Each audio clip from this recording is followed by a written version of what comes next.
मन नहीं पावे सान।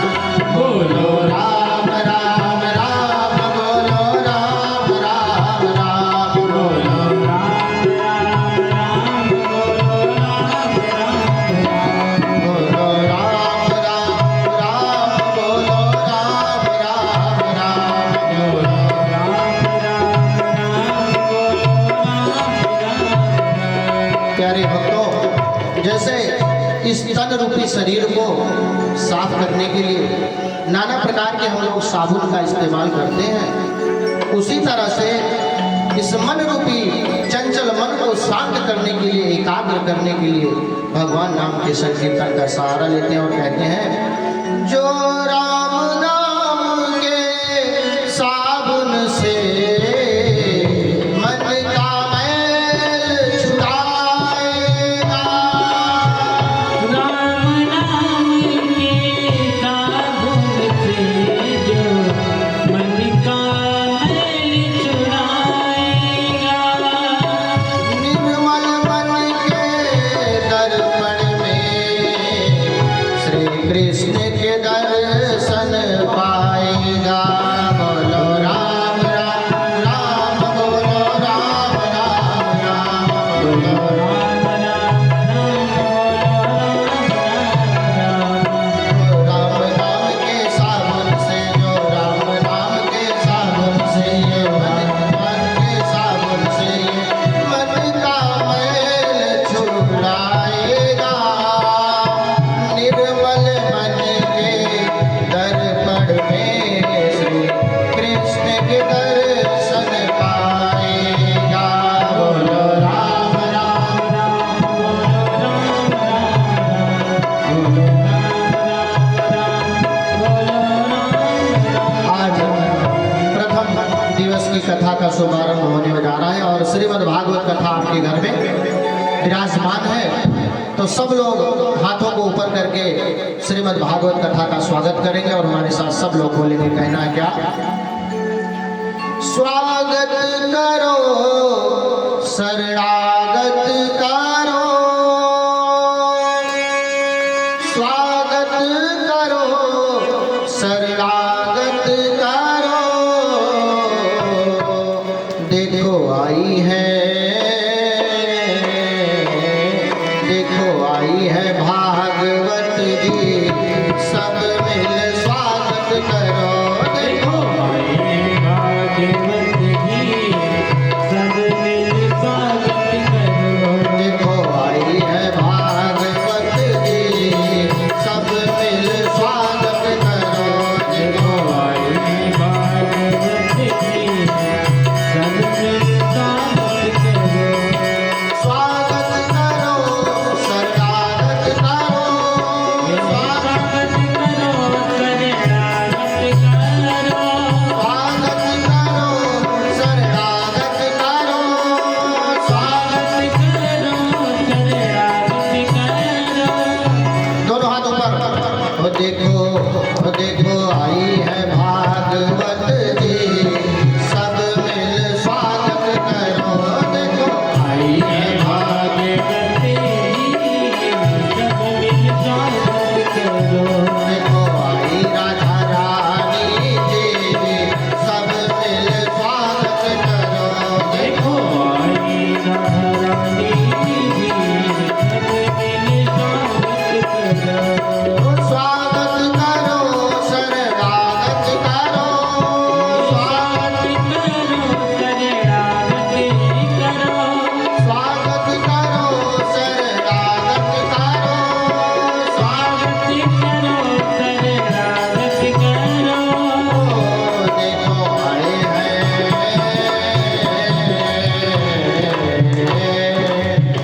देखो आए हैं सुखदेव जी, सब मिल स्वागत करो। देखो आए हैं सुखदेव जी सब मिल स्वागत करो। देखो आए हैं सुखदेव जी सब मिल स्वागत करो। ओ स्वागत करो शरणागत करो, स्वागत करो शरणागत करो। स्वागत करो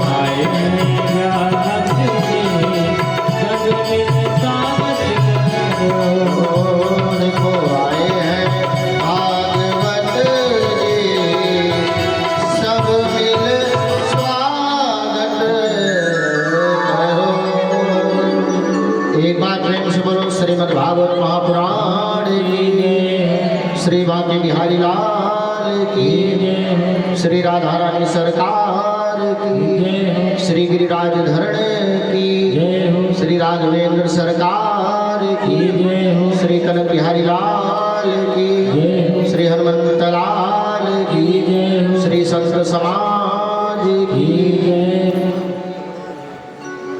प्यारे भक्तों, जिस तरह से हम लोग दोनों हाथ ऊपर उठाते हैं और राधा रानी की जयकार बोलते हैं, ये हाथ उठाने की जो पद्धति हम लोग करते हैं, कहना है कि हम लोग अपने इष्ट को प्रणाम करते हैं, कोई राम को, कोई कृष्ण को, कोई हनुमान को।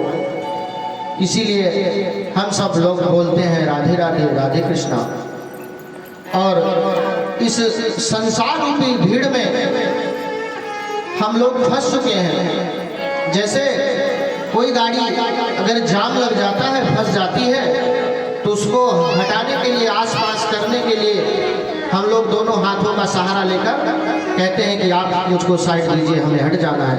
तो इस संसार रूपी में भीड़ में फंसकर हम राधा रानी से यही प्रार्थना करते हैं, कृपया मुझे गोलोक धाम जाने का रास्ता प्रशस्त करें और उस मार्ग को दिखाएं। तो एक बार प्रेम से बोलो राधा रानी सरकार की। आइए, प्रथम दिवस की कथा जो कि महात्मा से जुड़ी हुई है, उस कथा में केवल श्रीमद् भागवत पुराण की व्याख्या छोटे छोटे शब्दों में केवल थोड़ा थोड़ा कहते हुए आइए प्रथम दिवस की कथा में प्रवेश करें। कहते हैं, श्री के कहते ही चरणन में वास होता है, माँ के कहते ही मोह छूट जाता है, ताके कहने से दया प्रकट हो जाती है, भाग के कहने से भक्ति प्रकट हो जाती है, गा के कहने से गिरगुमान नष्ट हो जाता है, और वाह के कहने से विष्णु का दर्शन मिल जाता है, ताके कहने से तरुणता आ जाती है, माँ के कहने से माया दूर हो जाती है, हा के कहने से हरि मिल जाते हैं, पू के कहने से पुण्य मिल जाता है, रा के कहने से रज की प्राप्ति होती है, अड़ा कहने से ऋण चुक जाता है। प्यारे भक्तों, यदि एक अक्षर का नाम लेने से जन्मों जन्म के विकार दूर हो जाते हैं, अगर श्री का नाम ही ले लिया हम लोग तो पूरे हमारे जन्म जन्मांतर के जो विकार हैं वो दूर हो जाते हैं, सारे रोग दोष मिट जाते हैं। अगर हम 7 दिन श्रीमद् भागवत कथा को श्रवण करें और सुने तो मेरे गोविंद की अवश्य हम सबके ऊपर कृपा हो जाएगी। एक बार प्रेम से बोलो गोविंद भगवान की। प्यारे भक्तों, श्रीमद् भागवत कथा की इतनी महानता है। कहते हैं बड़े भाग्य से श्रीमद् भागवत कथा श्रवण करने का शुभ अवसर प्राप्त होता है। और यहाँ तक कि श्रीमद् भागवत कथा श्रवण करने के लिए ऐसे ऐसे धर्मज्ञ प्रतिष्ठित यहाँ पर व्यक्तियों का जन्म हुआ इस धरा पर कि जिन्होंने मोक्ष को भी त्याग कर दिया और मुक्ति को भी ठुकरा दिया। ऐसे ऐसे महान विभूति यहाँ पर पैदा हुए हैं। प्यारे भक्तों, पंडित मदन मोहन मालवीय जी की भागवत जी को बहुत श्रद्धा और विश्वास रखते थे। एक दिन पंडित जी को किसी कारणवश जेल में जाना पड़ा। जब वो जेल गए तो वहां पर भी जाने के बाद श्रीमद् भागवत कथा के अष्टम स्कंद का तृतीय अध्याय, जिसमें गजेंद्र मोक्ष की कथा को श्री सुखदेव जी महाराज जी ने परीक्षित को श्रवण करवाई थी, उस कथा का वो बारंबार पाठ करते थे। और उनके पास कई वकील, कई अग्रज, कई बड़े व्यक्ति उनके पास गए कि गुरुजी, आपको किन्हीं कारणवश इस जेल में डाल दिया गया है, आपकी रिहाई के लिए मैं अर्जी लगाता हूँ, लेकिन बार बार मदन मोहन मालवीय जी ने यही कहा था कि अगर मेरे गोविंद की यही मर्जी है, मेरे गोविंद की यही इच्छा है, तो मुझे इस जेल में रहने दीजिए। मुझे मोक्ष की आवश्यकता नहीं है, मुझे किसी के प्रमाण की आवश्यकता नहीं है, मुझे किसी की कृपा की आवश्यकता नहीं है। जिस दिन मेरे गोविंद की कृपा अगर मेरे ऊपर हो जाएगी, उस दिन मैं जेल से छूट जाऊंगा। बंधुओं, इस श्रीमद् भागवत कथा का इतना बड़ा प्रभाव है। जब मेरे गोविंद की प्रभाव उनके ऊपर पड़ा, आदरणीय मदन मोहन मालवीय जी को छोड़ा गया। वो बाद में अपने आश्रम गए और उनका आश्रम थोड़ी दूर बनारस से करीब 10-5 किलोमीटर के आसपास था। नित्य भगवान गोविंद की प्रार्थना करते करते एक समय ऐसा आया जब मदन मोहन मालवीय जी वृद्ध हो गए, वृद्धावस्था में पहुंच गए। तो लोगों ने सोचा कि चलिए आज हम अपने गुरुदेव भगवान से मिल आते हैं।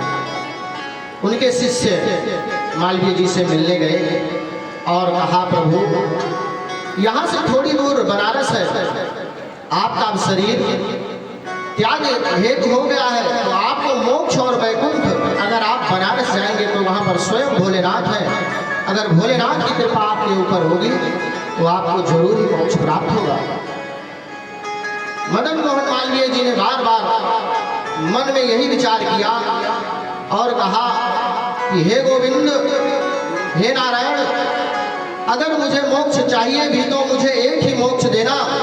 अगर मैं मोक्ष मुझे चाहिए, अगर भगवान की कृपा मुझे चाहिए, तो एक ही बात करना, जब मेरे प्राण निकले, जब मैं यहाँ से जाऊँ तो फिर दोबारा इस मनुष्य स्वरूप में वापस आऊँ, और वापस आने के बाद भगवान के चरणों की सौगंध, भगवान कान्हा के चरणों की सौगंध, बार बार श्रीमद् भागवत कथा श्रवण करने का मुझे मौका मिले। आज उसी मौका की तलाश में मदन मोहन मालवीय जी ने इस मोक्ष को, इस वैकुंठ को त्याग दिया और श्रीमद् भागवत कथा की महिमा को गुणगान करते हुए अपने प्राणों को त्याग करते हैं और भगवान से ही प्रार्थना करते हैं कि मुझे बारंबार अगर जन्म मिले तो केवल मनुष्य का जन्म मिले और श्रीमद् भागवत कथा श्रवण करने का मौका मिले। एक बार प्रेम से बोलो, बाकी बिहारी लाल की जय। इस तरह से मदन मोहन मालवीय जी ने महिमा के गुणगान का और भगवान से यही प्रार्थना की। आइए श्रीमद् भागवत कथा में प्रवेश करते हैं। प्रथम दिवस की मेरी कथा है, अगर कहीं कोई त्रुटि होती है, गलती होती है तो क्षमा प्रार्थी हूँ। एक बार प्रेम से बोलो, गुरुदेव भगवान की जय हो। सदा सेव्या सदा सेव्या श्रीमद् भागवती कथा, यास्या श्रवण मात्रेण हरेश चिंतन समाश्रित।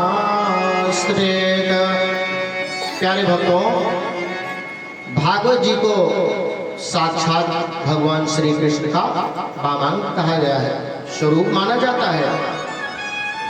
अच्छा, क्यों वांग में स्वरूप माना जाता है, इसका अभिप्राय क्या है, थोड़ा सा उस पर दृष्टि डालते हैं। कहना है, जब भगवान हमारे गोविंद परम धाम गमन की इच्छा में पत्थर पर अपना पैर रखकर बैठे थे, तभी सभी देवी देवता ये देख रहे थे कि मेरे प्रभु, मेरे नारायण, मेरे गोविंद कब आएंगे।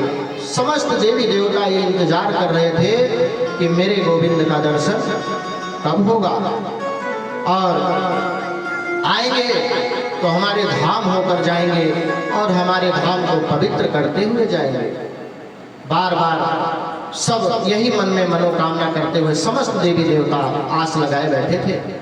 उसी समय जरा नाम का एक व्याध उसने भगवान के पैर पर तालू पर तीर प्रहार किया और जैसे ही वो तीर भगवान के शरीर में लगा, भगवान का शरीर उठने लगा। जब भगवान का शरीर उठने लगा तो उस समय देवताओं के राजा इंद्र ने मन में विचार किया कि आज तो भगवान हमारे इस परम धाम इंद्र लोक को होते हुए अपने धाम को जाएंगे। और कुछ लोग ये सोच रहे थे, ब्रह्मा जी सोच रहे थे कि ब्रह्मलोक होकर जाएंगे और हमारे भगवान भोलेनाथ ये सोच रहे थे कि हमारे कैलाश से होकर भगवान परम धाम को जाएंगे। कोई सोच रहा था भगवान गोलोक को जाएंगे और कोई सोच रहा था कि भगवान वैकुंठ को जाएंगे। प्यारे श्रोता बंधुओं, मेरे गोविंद का शरीर जब मध्य आकाश में पहुंचा तो प्रभु का शरीर सहसा एक तेज उत्पन्न हुआ और वो तेज किसी कारणवश देवताओं की आंखें चकाचौंध हो गई और लोग सोचने लगे कि प्रभु कहाँ गए। कोई कहता प्रभु वैकुंठ चले गए, कोई कहता साकेत धाम चले गए, कोई कहता गोलोक चले गए, लेकिन हमारे भगवान श्री कृष्ण कहीं नहीं गए।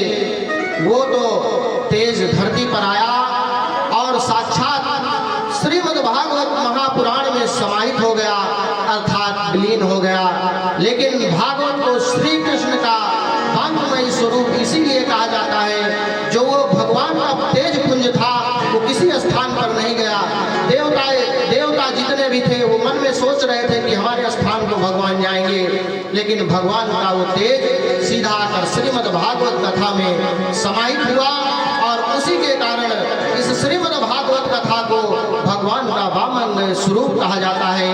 एक बार प्रेम से बोलो बांके बिहारी लाल की। गोविंद मेरो है, गोपाल मेरो है, गोविंद मेरो है, गोपाल मेरो है,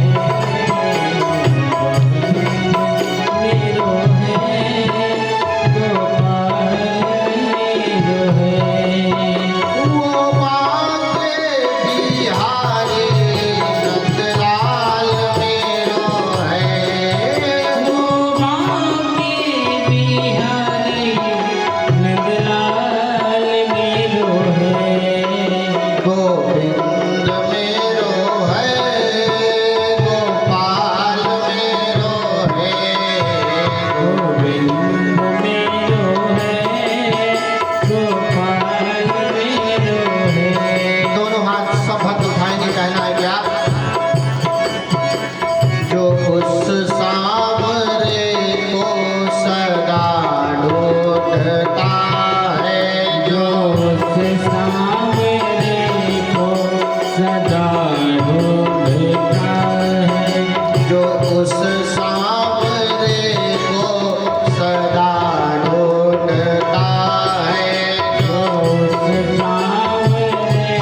अध्याय के 62 और 61 श्लोक में क्या लिखा गया है, कहना है तेनेयं मांगमयी मूर्ति प्रत्यक्षा वर्तते हरे स्वकीयं यद्रवेतेन्द्रस्य भगवते ददातु।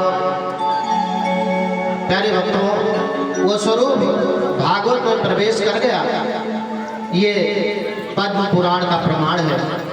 आपको बताएं, भागवत साक्षात भगवान श्री कृष्ण का विग्रह स्वरूप माना जाता है।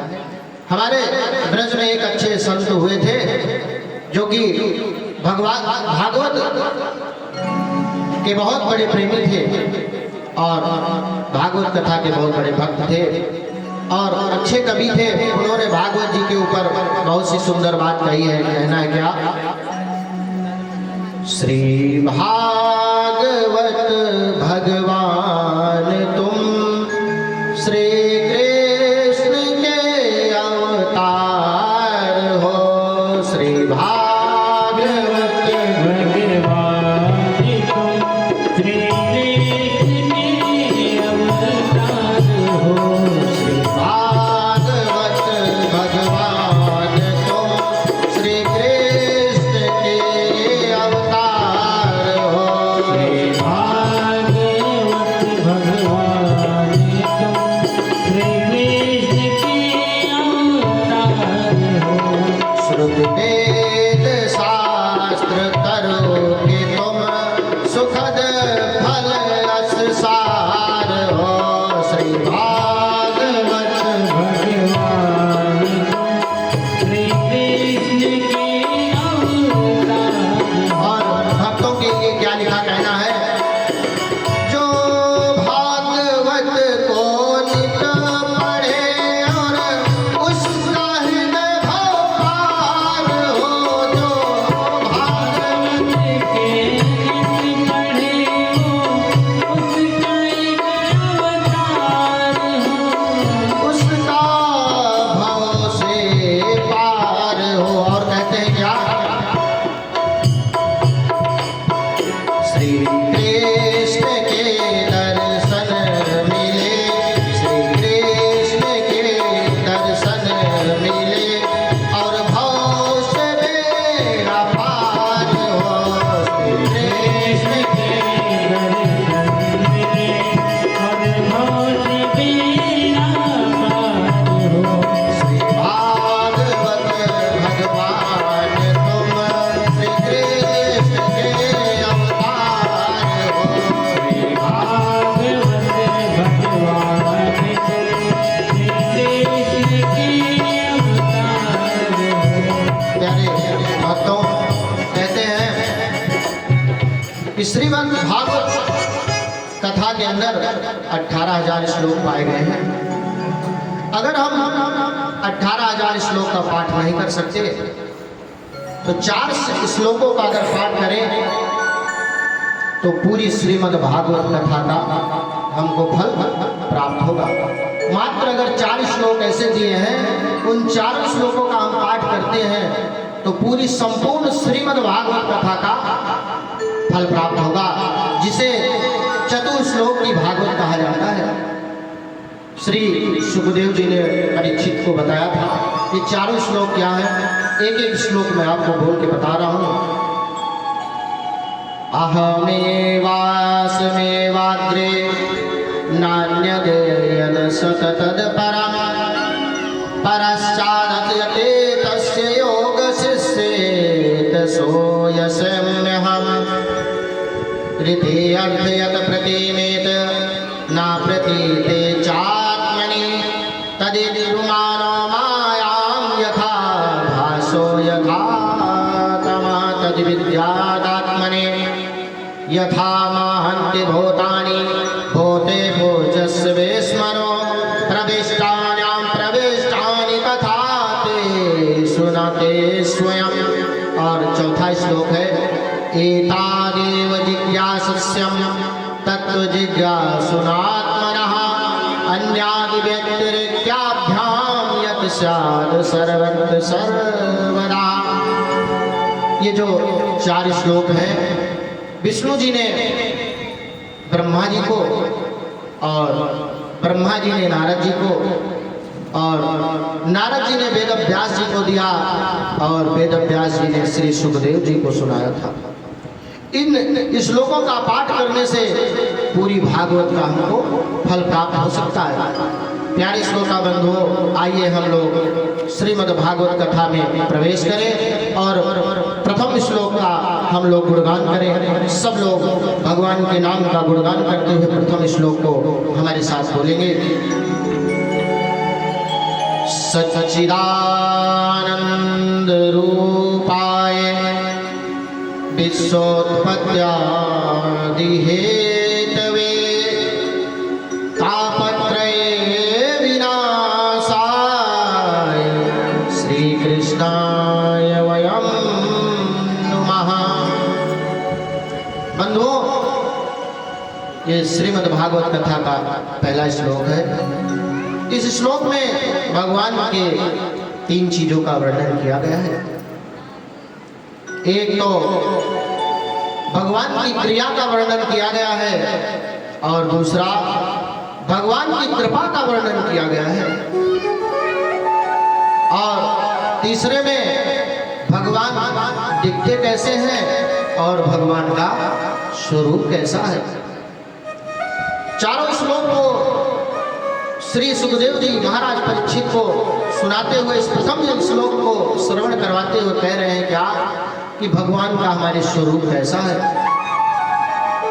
परमात्मा का एक रूप जो कि सत रूप है, और एक चित रूप है, और एक आनंद रूप है। कहते हैं सच्चिदानंद रूप है। एक सत है और एक चित है और एक आनंद का स्वरूप परमात्मा में बताया गया है।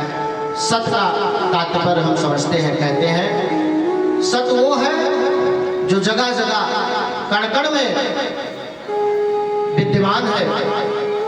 हम अपनी नग्न आंखों से देख सकते हैं, वो सत्य है। और वही सत्य जब चित बनता है तो हमें कभी राम के स्वरूप में देखने को मिलता है, और कभी हमारे गोविंद के स्वरूप में देखने को मिलता है, कभी नरसिंह के स्वरूप में मिलता है, और कभी श्याम के स्वरूप में मिलता है।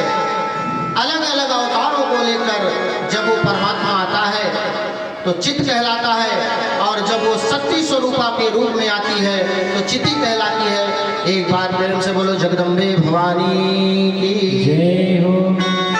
और बाबा मानस में लिखते हैं, कहते हैं क्या, सत कहिए जो बिनु से नाही, सत कहिए जो बिनु से नाही, सत कहिए जो बिनु से नाही, सत कहिए जो बिनु से नाही, चित चैतन्य सकल घर माही, चित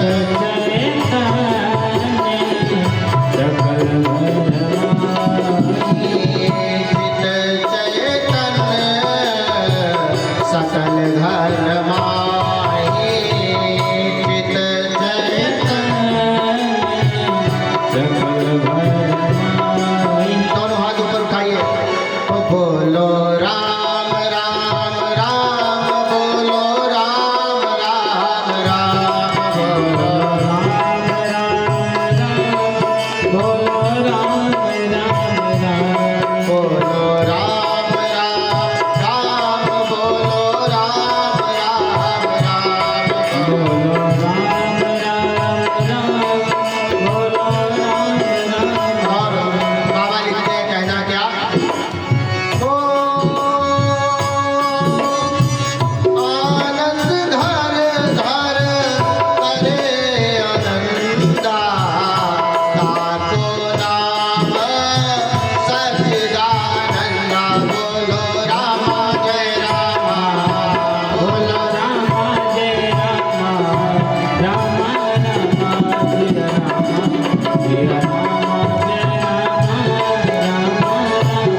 इस पर कहते हैं कि जब कोई किसान खेत में बुआई करता है तो वो ब्रह्मा जी का कार्य करता है, जो कि इस जनमानस स्वरूप को देने वाले प्राणियों को इस धरती पर लाने वाले ब्रह्मा जी का कार्य करते हैं, उसी तरह से जिस तरह से भगवान करते हैं।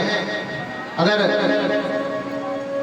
जब किसान कुछ समय बाद फसल की निराई गुड़ाई और सिंचाई करता है तो इस कार्य को हमारे स्वयं गोविंद नारायण करते हैं।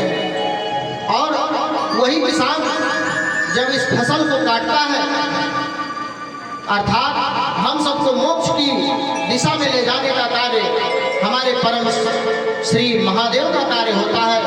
लेकिन उसी तरह से काम किसान एक ही करता है, सारे कार्य को एक ही किसान करता है, लेकिन अलग अलग तरीके से करता है। पहले वो बुआई करता है, फिर उसके बाद निराई गुड़ाई करता है और उसके बाद कटाई करता है। उसी तरह से कार्य केवल हमारे गोविंद ही करते हैं सारा कार्य, लेकिन अलग अलग स्वरूपों में प्रदर्शित करते हैं। पहले ब्रह्मा बनकर आते हैं तो हमारी जिस तरह से किसान खेत में बुआई करता है, उसी तरह से ब्रह्मा जी हम लोग की उत्पत्ति करते हैं और भगवान विष्णु हम सबके पालन पोषण का कार्य करते हैं और अंत में स्वयं महादेव हम सबको मोक्ष की दिशा पर ले जाते हैं। एक बार प्रेम से बोलो नारायण भगवान की जय हो। आगे तापत्रय विनाशाय, और कहते हैं कि भगवान भोलेनाथ हम सबका विनाश करते हैं। और बाबा मानस में लिखते हैं, कहते हैं क्या, दैहिक दैविक भौतिक तापा, दैहिक भौतिक तापा, दैहिक दैविक भौतिक तापा, दैविक भौतिक तापा, राम राज्य का वो नहीं व्यापा, राम राज्य का हो नहीं व्यापा, राम राज्य का वो नहीं व्यापा, राम राज्य का हो नहीं व्यापा।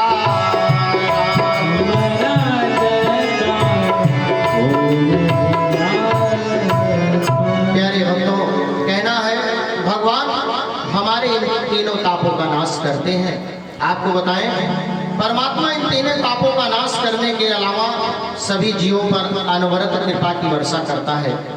कोई भी प्राणी इस संसार में ऐसा नहीं है जिस पर हमारे गोविंद की कृपा ना बरस रही हो, लेकिन हम सब अनुभव नहीं कर पाते हैं। कहते हैं जैसे बरसात हो रही हो, हम छतरी लेकर बाहर निकले तो हम बरसात का अनुभव करेंगे क्योंकि हमारे ऊपर छतरी है। उसी प्रकार परमात्मा की कृपा अनवरत बरस रही है, लेकिन जब भी हम अभिमान की छतरी लगाए हैं तब तक हमें गोविंद की कृपा का अनुभव नहीं होता है। इसीलिए हमें कभी भी अभिमान नहीं करना चाहिए।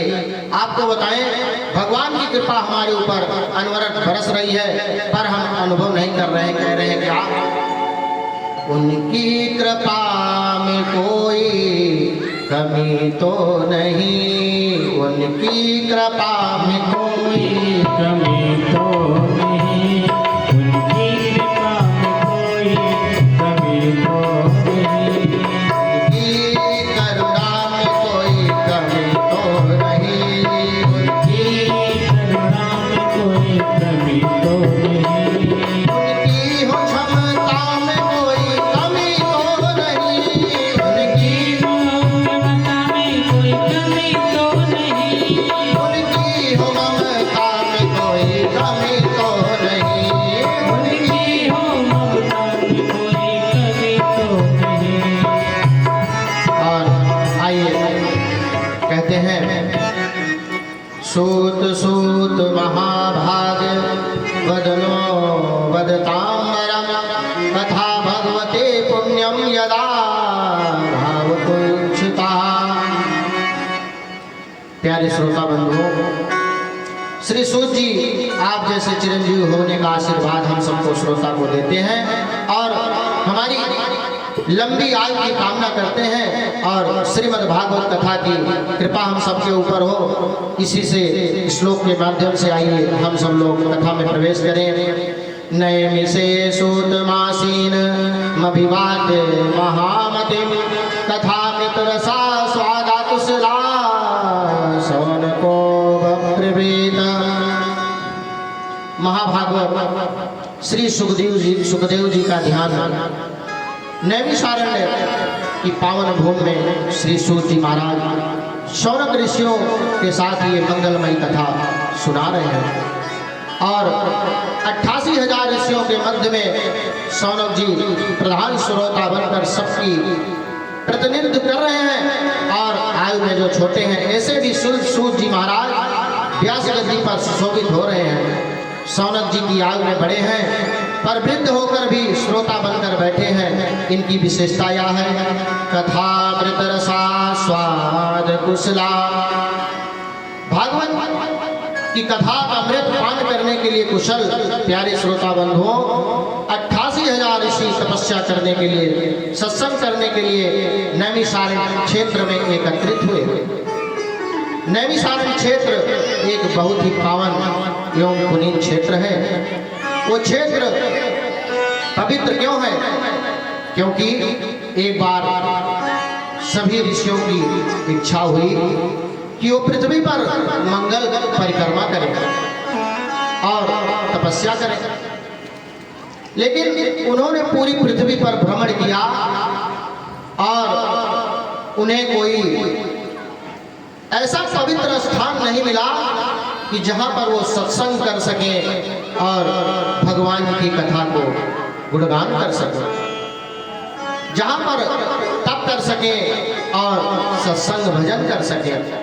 सभी ऋषि महामुनि एकत्रित होकर श्री ब्रह्मा जी के पास गए और ब्रह्मा जी से निवेदन किया कि हे प्रभु, हम सब इस पृथ्वी पर कोई ऐसा स्थान बताइए जहां पर भगवान का भजन कर सके और सत्संग कर सके।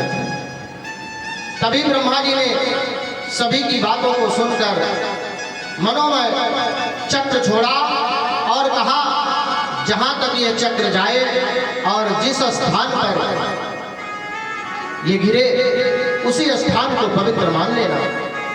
प्यारे बंधुओं, जिस स्थान पर इस चक्र की नोक धसी उस स्थान का नाम चक्र तीर्थ पड़ गया।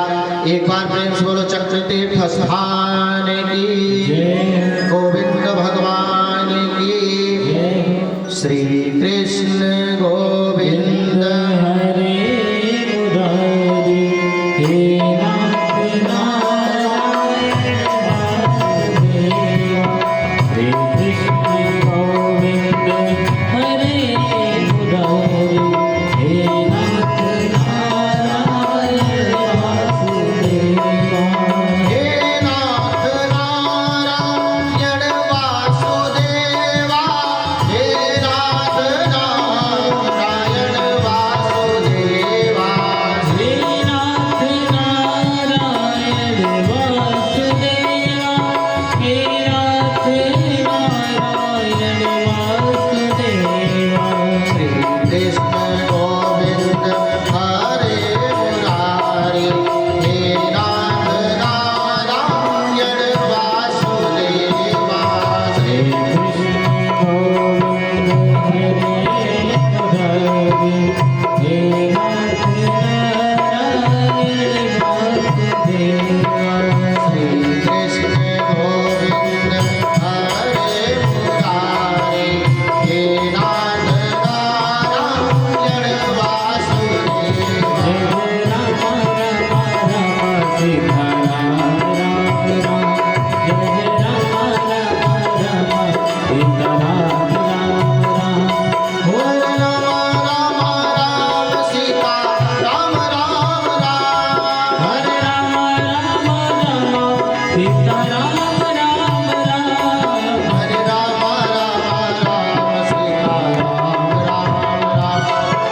उस स्थान का नाम चक्र तीर्थ पड़ गया।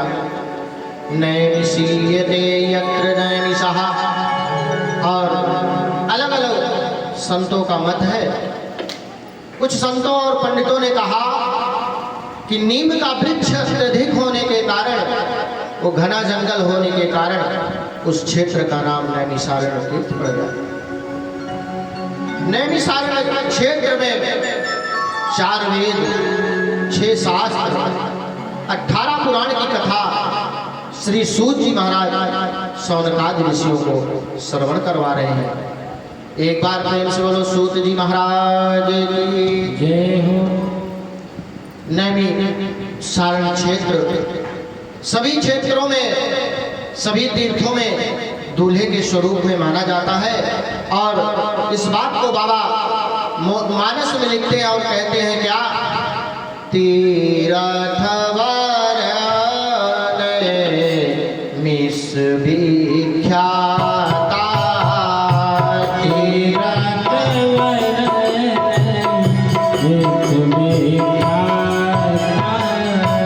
तीरथ वरन मिस विख्याता,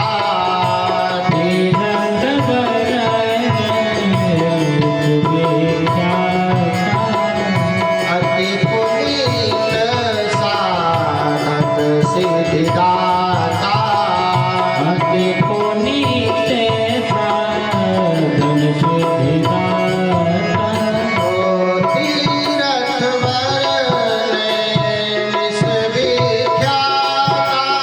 ओ तीरथ वरन मिस विख्याता, अति पुनीत साधक सिद्धिदाता। बोलो राम राम राम, बोलो राम राम राम,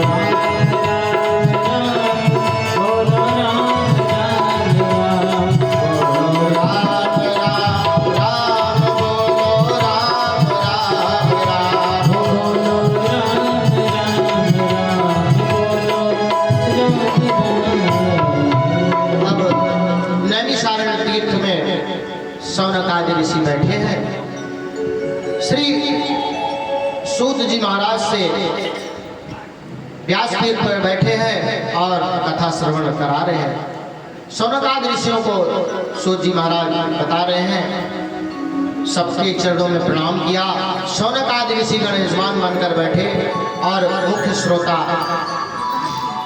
श्री सूत जी महाराज ने प्रश्न करते हैं। सब लोग श्री सूत जी महाराज से कहते हैं क्या, शौनक क्या प्रश्न करते हैं सूत जी से, अज्ञान ध्वांत विध्वंसम कोटि सूर्य समप्रभा सोताख्याय कथा सारं मम कर्णम रसायनम। शौनकादि जी ने श्री सूत जी महाराज से कहा कि आपका ज्ञान अंधकार को दूर करने वाला है प्रभु। आपका ज्ञान तो करोड़ों सूर्य के समान है, इसीलिए आप हमें कथा नहीं, कथा का सार श्रवण करवाइए जो हमारे कानों में जाए और हमारे राग, द्वेष, क्रोध और हमारे दुर्गुणों को दूर करे। बार बार शौनकादि ऋषि श्री सूत जी महाराज से कह रहे हैं कि प्रभु हम जानना चाहते हैं भक्ति, ज्ञान और वैराग्य को बैठाने के लिए वैष्णव लोग को, हम मानव स्वरूप को ऐसी कौन सा कार्य करना चाहिए, ऐसी कौन सी कृपा होनी चाहिए हम सबके ऊपर कि जिससे हमारा मोह माया का निवारण हो सके। देखिए महाराज, अब घोर कलिकाल आ गया है, जिससे लोगों की आसुरी वृत्ति हो गई है। हर प्राणी क्लेश से अशांत है। ऐसे प्राणियों का कल्याण किस प्रकार होगा? जो पवित्र को भी पवित्र कर दे। भगवत प्राप्ति का सरलतम साधन क्या है, कृपया आप बताइए, क्योंकि आपके ऊपर गुरुदेव भगवान की बहुत बड़ी कृपा है। बार बार सुखदेव जी जिस तरह से परीक्षित जी को इस कथा को श्रवण करवा रहे हैं, उसी तरह से शौनक आदि ऋषि महाराज सूत जी से बार बार प्रार्थना कर रहे हैं कि वो कौन सी कथा है जो पवित्र होने के बाद भी हमारे आचरण को पवित्र कर दे, हमारे इस मानव शरीर को पवित्र कर दे। ऐसी कौन सी कथा है जिसको आप हमें सुनाइए। एक बार प्रेम से बोलो सूत जी महाराज की जय। इह घोरे कलौ प्रायो जीवस्य सुरतागता क्लेशा कान्तस्य तस्य शोधने किं परायणम्। बंधुओं, इस घोर कलयुग में प्रायः मनुष्य दानव बन चुका है और आसुरी स्वभाव का हो गया है। शौनक जी ने पूछा, हे गुरुदेव, क्या इनके लंबे दांत निकल आए हैं? तब सूत जी ने कहा, इनके लंबे लंबे दांत नहीं, इनके सींग निकल आए हैं और ना ही दांत निकले हैं। मनुष्य अपने स्वभाव को किन्हीं कारणवश भूल गया है। आज मनुष्य इतना खतरनाक हो गया है कि आदमी आदमी को डरने पे लगा है, आदमी आदमी को डराने पर लगा है, आदमी आदमी पर डसने के लिए लगा है, आदमी को आदमी से प्रेम नहीं रह गया है और आदमी आदमी को खाए जा रहा है। किसी संत ने कविता के माध्यम से समझाया है, कहा है क्या, आदमी कहते जिन्हें अब वो कहाँ है आदमी,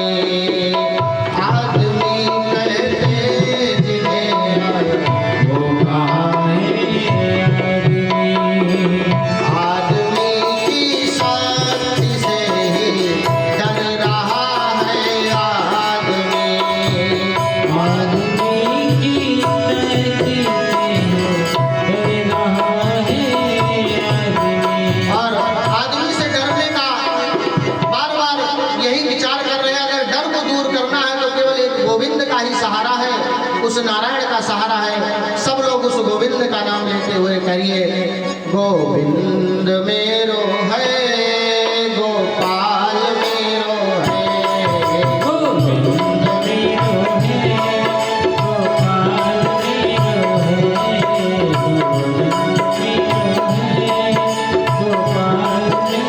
है, गोपाल के बिहारी नटलाल मेरो है,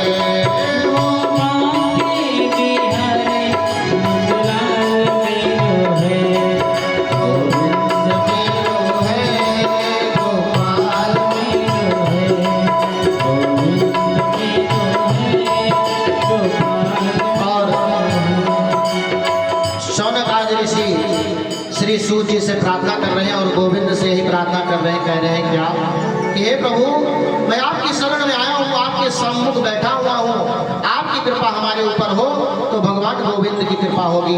एक बार प्रेम से बोलो बांके बिहारी लाल की जय हो। कह रहे हैं क्या, शरण में आया हूँ भगवान हमें अब तारो ना तारो, प्रभु जी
वही